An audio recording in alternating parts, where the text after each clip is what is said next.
Hello. On the 16th of April each year, the World Voice Day happens. And we wanted to make a little tribute to that event. The World Voice Day is celebrated all around the globe with different types of vocal happenings, and this is going to be one of them. And here we are, three of us, good friends. I am Johan Sundberg, Stockholm, Sweden. And you? I am Filipa Lã, UNED, Madrid, Spain. I am Brian Gill at the Jacob School of Music in Bloomington, Indiana. Okay, so that is that. And now I will shift the microphone and put on a mask. And the mask will be to do what, Johan? The mask I can help because he's changing the equipment. The mask is to show in real time the waveform of the voice source, which is the transglottal airflow that passes through the glottis and makes your vocal folds vibrate. Yeah, so for the first time seeing this this demonstration back in, I think, 2010 or something, I was so impressed with how it shows you what you're doing at your vocal fold, the level of the vocal folds. So it's a wonderful, wonderful visual. So now Johan is holding a mask with a pressure flow transducer in it, in a hole that the mask has, and he will share his screen with us to show you a computer program made by Svante Granqvist, our good friend and voice researcher, also at KTH and Karolinska Institute. And that software allows you to show you in real time the transglottal airflow that passes through the glottis, as I said before. It is aptly named glottis. Yeah, it is named glottis. And what it shows now is the airflow that I produce when I produce some speech sound. But I could also take away the contributions of the vocal tract to the sound, and then we see what the vocal fold system is delivering into the vocal tract. So, and then I choose my favorite vowel, which is and that is kind of speech-like. But I could also vary the sound that is produced by the vocal fold vibration. And then I could do it in a breathy way. Huge flow pulse. Said? A very large flow pulse. Yes, a large flow pulse, and then the bottom part of the flow pulse, it's round because the vocal folds never meet. They don't cut off the airstream. The airstream is constantly flowing. I'll tell you when is the closed phase and when is the open phase according to your cursor. Yes.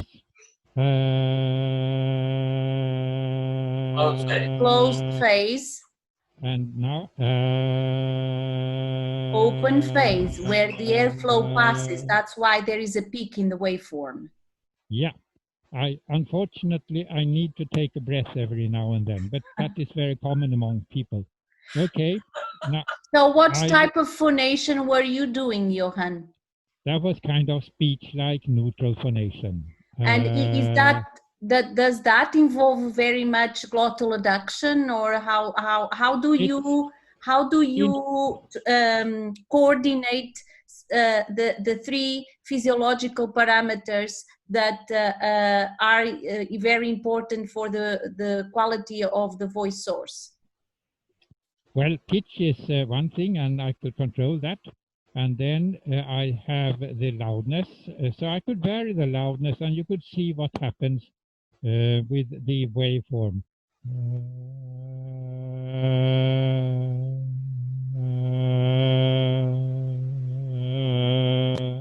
So the airflow goes up when the sound intensity increases. Yes, and the flow pulses end more abruptly when the loudness is high. the steepness of the trailing end of the pulses. That's it. And what would happen if you went too far with the increase in glottal adduction? I reach my limit, and then it doesn't grow anymore. Okay, and then pitch, of course.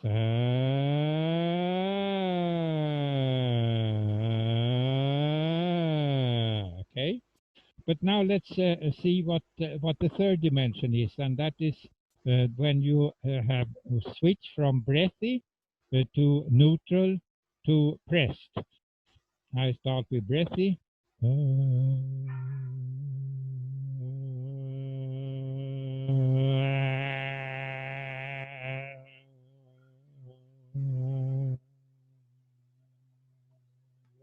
Okay. And Very then nice demonstration. Very nice. And when breathy, between breathy and neutral, there is one phonation that we call flow phonation, and it is characterized by huge pulses, air pulses. So I start with neutral.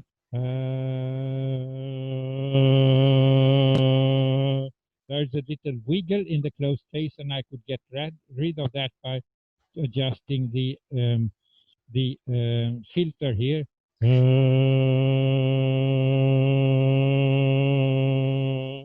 That's beautiful. So the window on the left side of the Glottis software corresponds to the anti-filters or the anti-formants that you put so that you kill the effects of the vocal tract on the voice source waveform. Is that true? Yeah.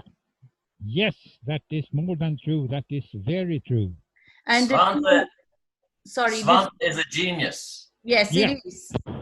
And the two dots there correspond to the anti-resonances of the first and the second. The first one and the second one. This is the second formant and this is the first formant, the second vocal tract and the first vocal tract resonance. So that is it. And Brian, will you agree that the formants are resonances of the vocal tract or a peak on the spectrum? They are resonances of the vocal tract. An old definition was a peak in the spectrum. Amen. Amen.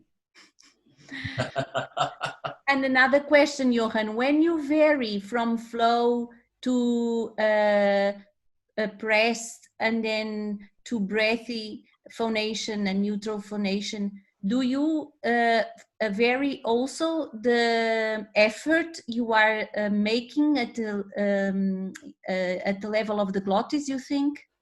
Yeah, it is a question of squeezing the vocal folds. And you see, they don't let very much air through when they are pressed together. Of low phonation, then I feel that I'm very generous with the airflow. It takes a lot of air, but it also gives a lot of sound. And yeah, really, that will have a consequence on vocal health and voice training. How do you see this? Yeah, when you do press phonation and the flow pulse really flattens out, then you end up, the only way to do that would be to have a compression of tissue at the vocal fold level. And that compression of tissue is going to be increased friction. And friction's the enemy of that tissue, and that's what can lead to voice disorders. So flow phonation will be the goal for a healthy voice production.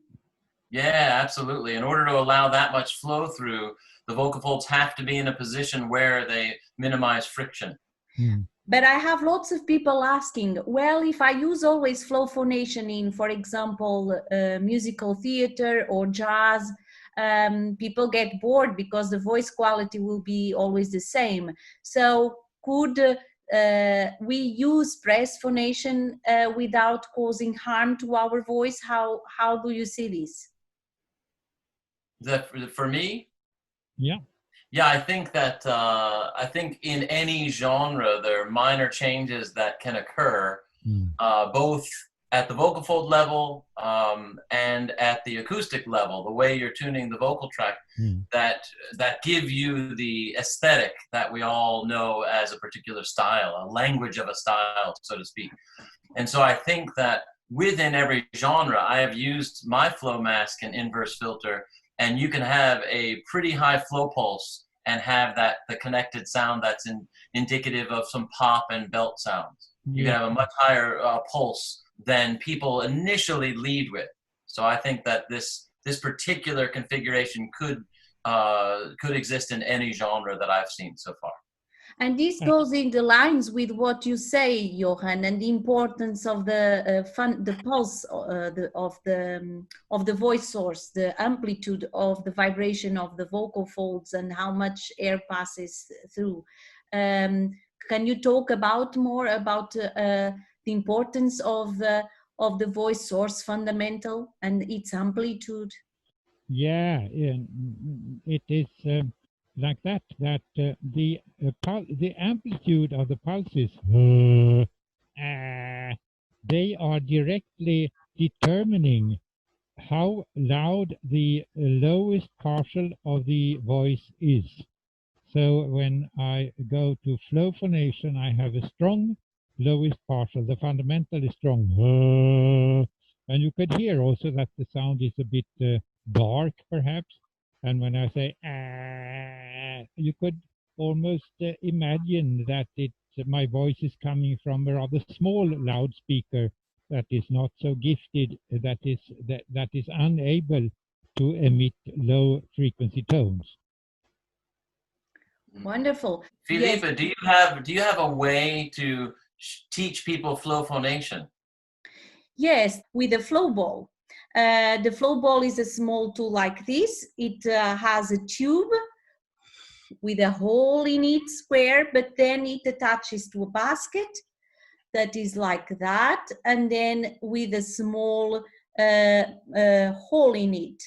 And you attach both things, and you put the ball, and the ball height gives you a direct indication of the amount of liters per second passes the glottis. Yes, Johan.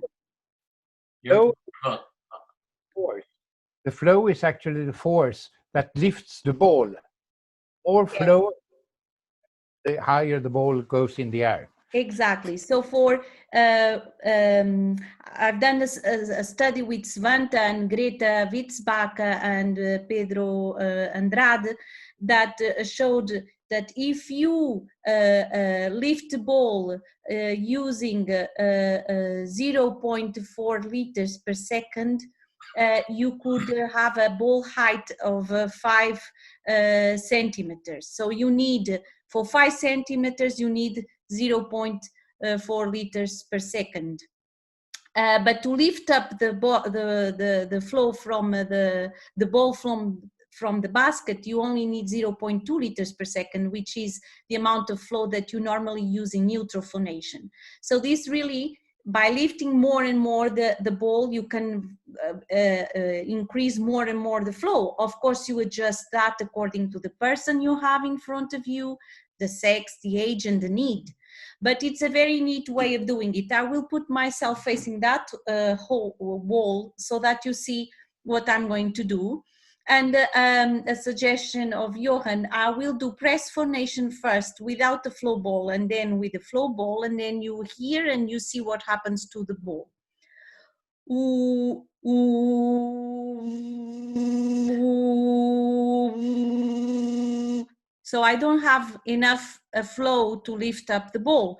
But if I am more generous with it,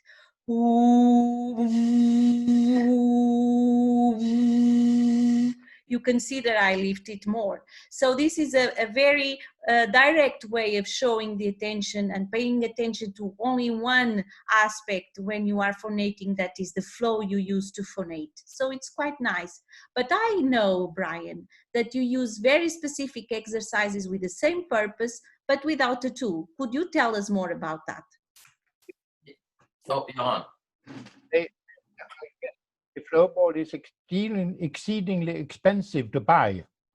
No, I don't have any deal with any company. They are sell for many different prices depending on when you are going to buy it from, but I can assure you that you don't pay more than $10 for it.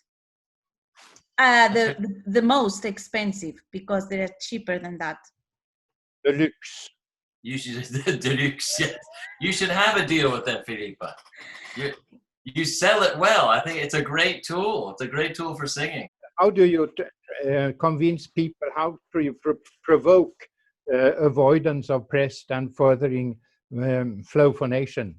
Yeah, so well, I say first of all, the flow ball is such a great example because you can feel the changes and you can see the changes with the height of the ball. It's great. It gives you a visual and also a physiological sensation. It's really lovely. But if you don't have a flow ball, then a lot of the traditional exercises can be helpful, but you really have to do them in a way that is effective. So for example, the lip trill, that's existed for a very long time, but I go around the world teaching people and I suggest, hey, do you use a lip trill? And they're like, oh yeah, all the time. And then they give me an example of their lip trill and they go, I'm like, okay, that's not going to help very much. So for me, I pay attention to, if I use a lip trill, I pay attention to the evenness and ease of vibration at the level of the lips. And why is that? Because that ease and evenness of vibration is reflected in ease and evenness of vibration at the vocal fold level. And so if you have a nice even buzz at the level of the lips, then you can assume that you have a nice even vibration at the level of the vocal folds. And that's verified by the person's sensation. Without me saying anything, their reaction is, that's so much easier. So one way I do it is to isolate the vibration and make sure that the lips are looser in the middle and a little more taut on the corners. And so I usually have the people stretch out and look ridiculous for a moment and stretch out the lips. And then leave them out like a duckbill or a selfie face. So once you're in that position, I often have them so their mind's eye is not distracted by vibration anywhere else. I have them touch their face so that their mind's eye will sense the vibration in the middle of the lips. Instead of... Could you turn so that we could see the profile?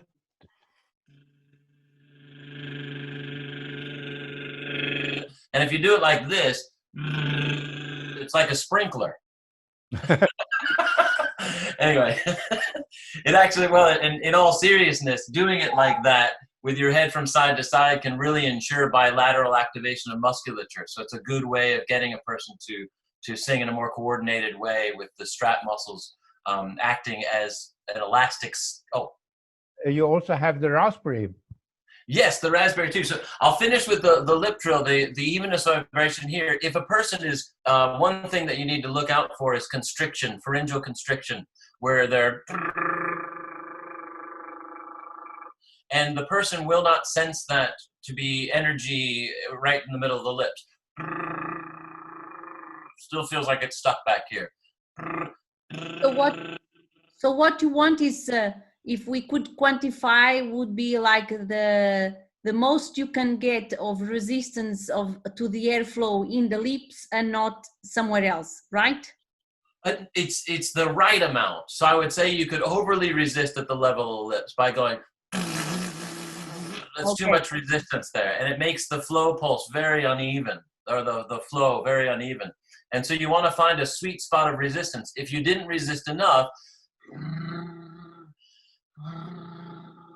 that doesn't work either. So it's a pretty robust vibration, but very easy and very even. And the amplitude of the lips, you can use your cell phones that have the slow motion, and you can see the amplitude of the lips increase or decrease based on the wrong amount of resistance. So and too low, correct. And does it change that the velocity of the lip trill with pitch? Yes. Yes, because the flow is going to change. So as you go up, this will increase. So if you're at the bottom, as opposed to much faster vibration up there than at the bottom. Yeah, good point. And then the raspberry, which is just fun to do.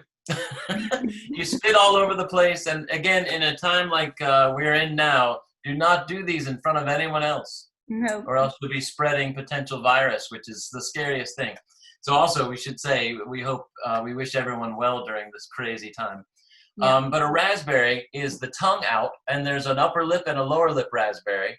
Upper lip is where the tongue comes straight out,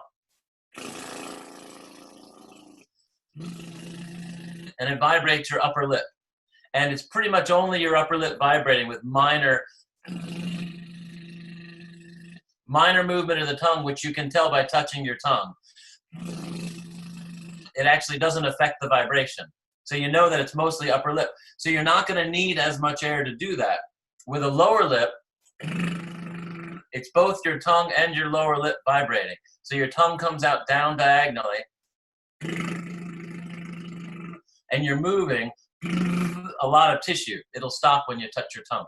Is there any difference in the aim that you set previous for these exercises to use the upper lip vibration or the lower lip vibration? Yeah, both will increase the flow, and by requiring that you release resistance at the level of the vocal folds in order to vibrate adequately at the lips or tongue and lip. And they are so both will do that, and both are good, but I have found that it requires more air to do a raspberry. So because what we talked about earlier, you need more air and higher frequencies, the raspberry seems to be well suited for higher frequencies. There's also a resonance component that we need to look into, but it's a change in the contour of the tongue position, which seems to be efficient and more advantageous in higher pitches as well, particularly for women. And the lip trill, the lip trill is a little bit, it requires a little less air because it's a little less tissue to vibrate, but it also is easier to sense the sound being more forward, which is, I think, an important sensation. It's one that we rely on, although it has not been adequately defined with scientific experiment. So I think that's another thing that the voice world has to focus on. So let's get on it, people. Go team. In regulating the glottal flow, if you go to breathy or pressed phonation, that's how much you squeeze the vocal folds. And I have noticed that many people who are not so used to what the voice is doing, they don't know what glottal closing is. So then I just say them that, tell them that when I do this, I open and close the glottis. And realize that you could close that very forcefully, as when you are carrying a piano or something, or very, very softly, like that. So glottis is an important function to be friend with if you should teach your voice to be less pressed. Of course, yes. but the thing is that you have to regulate the three physiological parameters you were talking about: the subglottal pressure, the tension of the vocal folds, and the glottal adduction, right? And I was going to ask Johan, why is that so bad for the vocal folds to have an amplitude so to vibrate under a pressed condition? Is that because the collision forces are bigger, or because the collision forces are more confined to one single portion of the vocal folds? How do you see it? I think when you are exaggerating the glottal adduction, you press the vocal folds together and they won't like to separate. So they, if they are forced by the high subglottal pressure that you need to apply, then they fly against.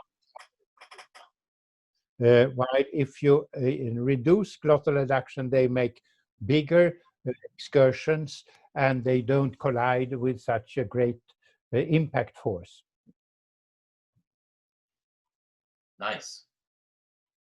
That's important. Lessening the impact force and also the inherent friction in that. Yeah. And that reminds me something. So, and this theme of the World Voice Day this year is listen to your voice. What kind of things should we listen when we are getting into trouble with the amount of glottal adduction we have? Yeah. It is some kind of a timbral effect. I don't know how to describe it. I know it is the amplitude of the lowest partial in the spectrum, the fundamental. And to me, it gives a kind of roundness and relaxedness of the voice quality. It's like this. It doesn't sound energetic and pressed and forced like this. So So yeah. it does also relate a little bit also with the fundamental frequency you speak in. Because if I speak like that, I increase my fundamental frequency and I also increase my glottal adduction, right? Yeah, that is the thing with singing and singers. They can't be allowed to necessarily co-vary the glottal dimensions.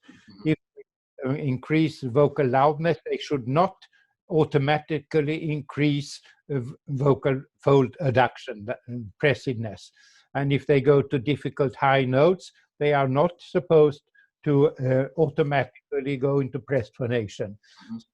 Need to make the three dimensions, loudness, pitch, and phonation type, independent of each other, so that they could do whatever they like other instrument players do. So that the instrument sounds equally in timbre in the bottom and in the right, in the higher part, right? When you sing forte or if you sing pianissimo, right? Yeah, exactly. Yes. Like a clarinet, it doesn't sound like a flute when it's up in the high pitches, and like a bassoon when it's in low pitches. It's always a clarinet, right? And Brian, what do you think about messa di voce exercises for these mastering of separately these three parameters that control your voice? Do you think that they are being forgotten in the voice studio? I think that they are invaluable once a person gets to some level of coordination. So I think that they could be overused if you're working with a novice singer. Then they'll find a way to get quiet and get louder, but it won't necessarily be the most efficient. So I think you're really looking for a degree of efficiency first before you start to articulate more difficult tasks. What I was going to say before, though, I think there's an obsession with listening to voice these days. And I find that your ability to listen for balanced sounds within each individual requires a lifetime of involvement in listening. And I don't think that there's a way to train that and get it started.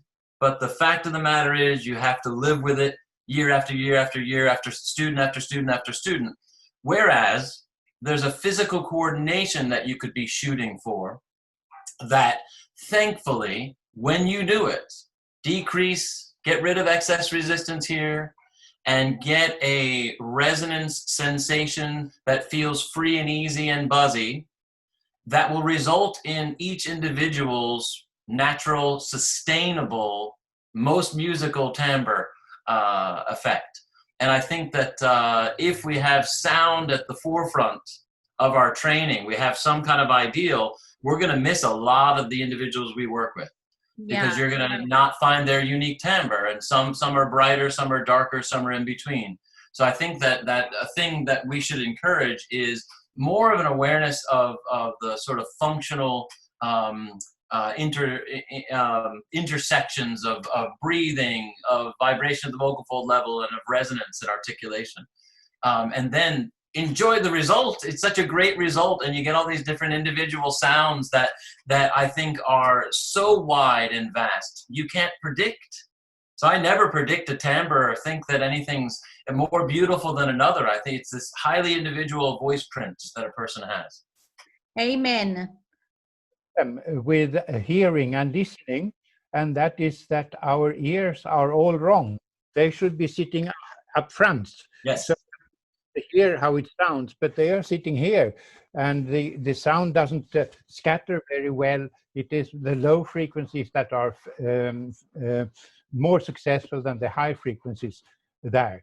And also, when if you are going to guide yourself by how it sounds, so the sound of your own voice, you are mostly getting very, very depending on the room acoustics.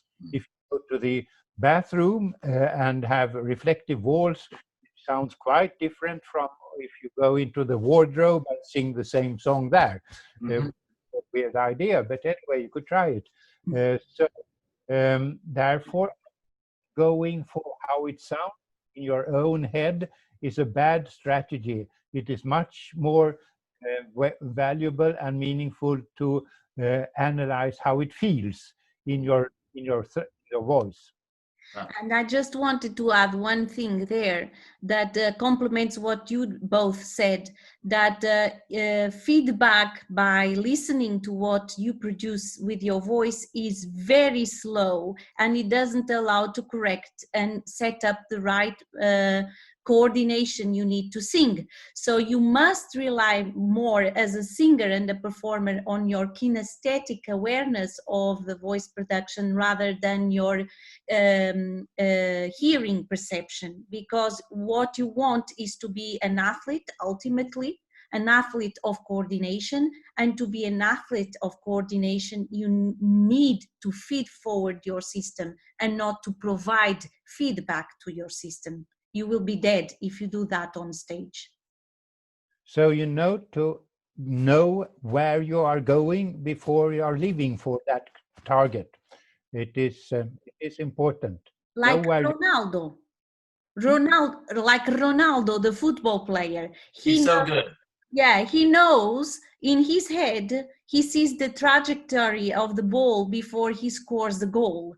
And he trains when he's shooting on the ball to get into the goal, they switch off the lights on the stadium. So he has to score with the lights off. So he has that kind of feed-forward training to score goals. It's not feedback. Oh, the ball is going that direction. No, he sees it before, so he's pre-planning all the time. That is the role of a singer and a professional voice user, to whom this day is dedicated, but to the whole population, because actually we are a lot of us that need the voice to work and to communicate. Yeah, that's so important. And what I was going to add, one other thing to the sound, the way it propagates, right? We have low end information that wraps around and you get to the ears, and then you also have bone conduction, right? And then bone conduction inside, it only conducts the low information. So singers, speakers are inherently low end centric. And so anything you could do to enhance the low end seems like a good idea to the person speaking or singing. This is great, but it traps the sound inside and it ruins the listener's experience. So, what comes outside. Yeah. Good. So I think we had a wonderful conversation, and I would like to say Happy World Voice Day to everybody, despite the world scenario of COVID-19. Yes, Happy World Voice Day. And celebrate it. Yes. Woo! That was fun.